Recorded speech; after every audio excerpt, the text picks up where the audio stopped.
Okay, Spanish 3, 4th chapter, last one of the try. We are going to cover Unit 4, Etapa Uno. In your workbook, it's pages 59 through 75.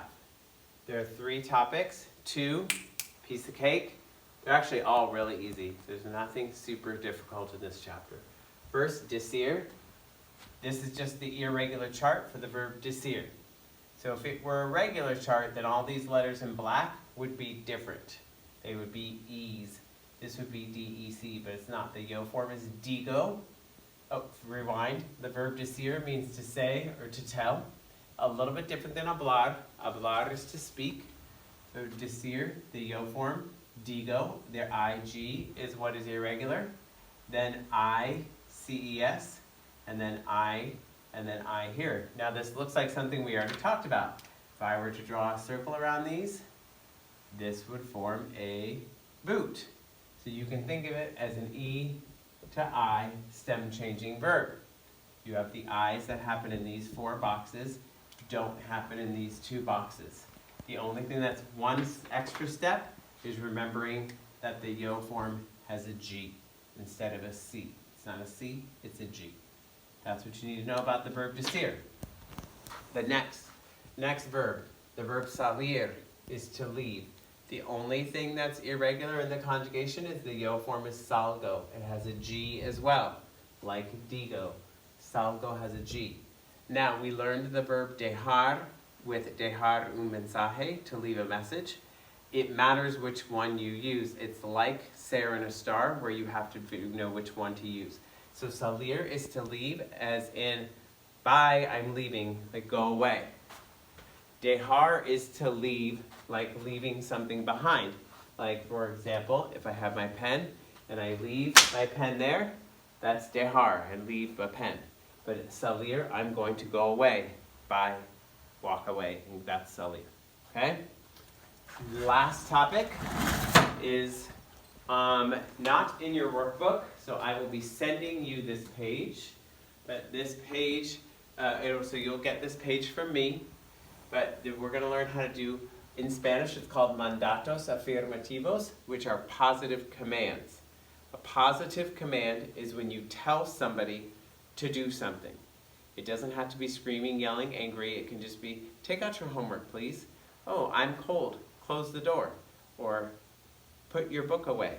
We are going to just to do something else in class. Or if I say, take out your phone, we're going to play Kahoot. Something that's telling you what to do. There are many types of commands. The only kind of command we're going to learn how to do is a positive command in the 2 forms. So telling your friend, someone, your classmate, your neighbor, somebody with whom you're familiar, you're going to tell them to do something. Okay? It's super easy. All you have to do in order to make a positive 2 command is conjugate the verb into the el, ella, usted form. That's it.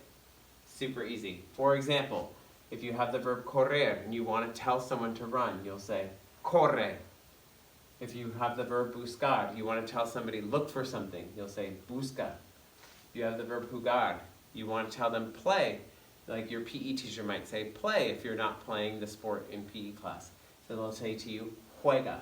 Yes, notice how that's a boot verb. You do stem change when it comes to commands.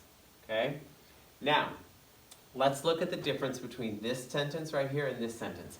This sentence says, Juan escribe la fecha, which means Juan writes the date. It's just a regular present tense conjugation. See, there's no comma.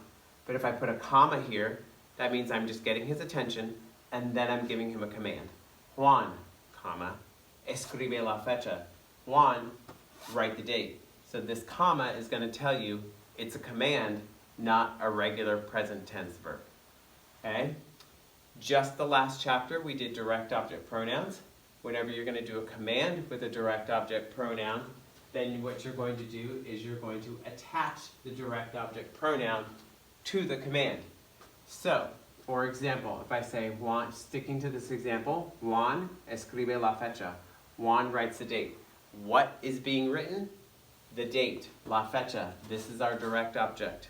We're going to make la fecha go away, and we're going to replace it with a direct object pronoun. We're going to do Juan escríbela. And when you attach that, see how there's no space? You attach it to a positive command. You count back 3 vowels from the end. 1, 2, 3, and then, ooh, my snap is out of practice. And then put an accent mark, okay? So Juan escríbela with an accent on the I. A, E, I, 3 vowels back, okay? This example, Lucia, come tus verduras. Verduras are vegetables. So if you want to say, Lucia, eat your vegetables, then you'll say, what is being eaten? Your vegetables. You get rid of tus verduras, and you say, well, that's feminine, so it's going to be plural and feminine, las. So you're going to say, Lucia, come-las, with an accent on the O, because it's the 1, 2, 3rd vowel from the end. One more example, you'll say, Pancho, juega al tenis conmigo. Pancho, play tennis with me. What is being played? Tennis. So play it is what you're trying to get to say. So Pancho, juégalo conmigo. Accent O, A, E, 3rd vowel from the end, okay? This whole accent 3rd vowel from the end is not necessarily the rule. It's just the quick band-aid that will work in this situation, but when you get further down the road, you'll learn some different rules for emphasis that will tell you why accents can also go in potentially different places. But for now, for what you need to know, all you need to know is count 3 vowels back from the end, and that will work for Spanish 3, okay? There are 8 irregulars that are listed here. Say for ser, ve for ir, ven for venir, ten for tener, sal for salir, pon for poner, di for decir, as for hacer. So for example, if you wanted to say from the verb ser, to be, if I wanted to say Roberto, be nice, I'd say simpático. Lupita, tener cuidado, to be careful. So if I wanted to say Lupita, be careful, ten cuidado. Okay? If you're going to add a direct object pronoun to one of these, you don't need to worry about the accent mark. For example, if I said, do you the homework? And I said, hazla, there's not a 3rd vowel, because these are all short little one syllable words. So there wouldn't be a 3rd vowel for you to put an accent mark. Okay? All right, that's it for this chapter.